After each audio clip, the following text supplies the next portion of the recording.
Africa में 3 साल से जारी रहने वाली बोयर जंग बिलाखिर हमने जीत ली, अगरचे शहजादे के जरिए ही सही, लेकिन बरतानिया को आपने मुबारकबाद दी, उसका शुक्रिया अदा करने आया हूँ।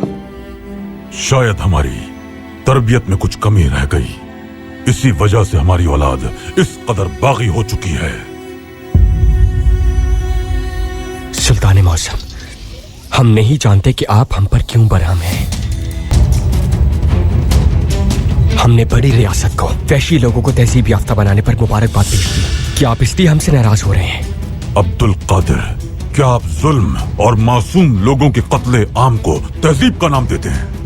इस जंग के दौरान लोगों का कत्ले आम उनके मुख्तलिफ रंग की वजह से किया गया। उनकी जमीनें जरखेज थीं। उन्होंने महज अपने नफ्स को मुतमईन करने के लिए भूख से बिलखते बच्चों औरतों को कत्ल कर दिया।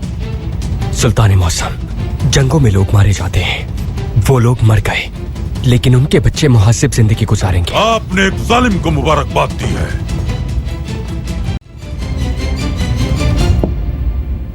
हमारे साथ आइए।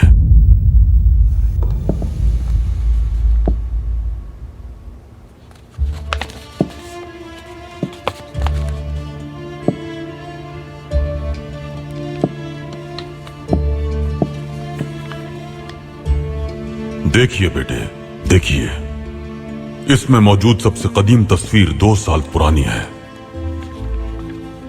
ये उस मुहज्जिब रवैये की तस्वीर है जो बरतानवियों ने अफ्रीकी अवाम के साथ इख्तियार किया था।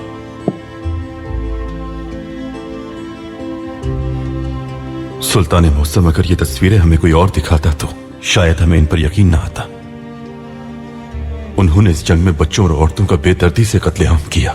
बरतानवियों ने अफ्रीकियों के साथ ये सब करके जुल्म और बर्बरियत की एक तारीख रकम की जो बरतानिया की अपनी तारीख और दुनिया की तारीख के लिए इंतहाई शर्मनाक है। तारीख में पहली बार बच्चों और औरतों को हिरासती खेमों में बंद करके उन्हें भूख से बिलखते हुए मरने के लिए छोड़ दिया। उन्होंने 3,75,000 घोड़ों को मार दिया, जंगलात और घरों को जला दिया। हमने भी जंगें की हैं, हमारे बरक्स उन्होंने भी जंगें की। क्या हमने जमीन पर हमला नहीं किया? हमने नहीं किया, ना ही जुल्म और जबर की तारीख रकम की हमने जमीनों के साथ साथ लोगों के दिल भी फतह किए जहां जहां हम पहुंचे। हमने इस्तेहसाल और जुल्म नहीं किया, इंसानों को नुकसान नहीं पहुंचाया, सबको मजहबी आजादी दी, अमन कायम किया, हमने तहजीब कायम की, इंसाफ का बोलबाला किया।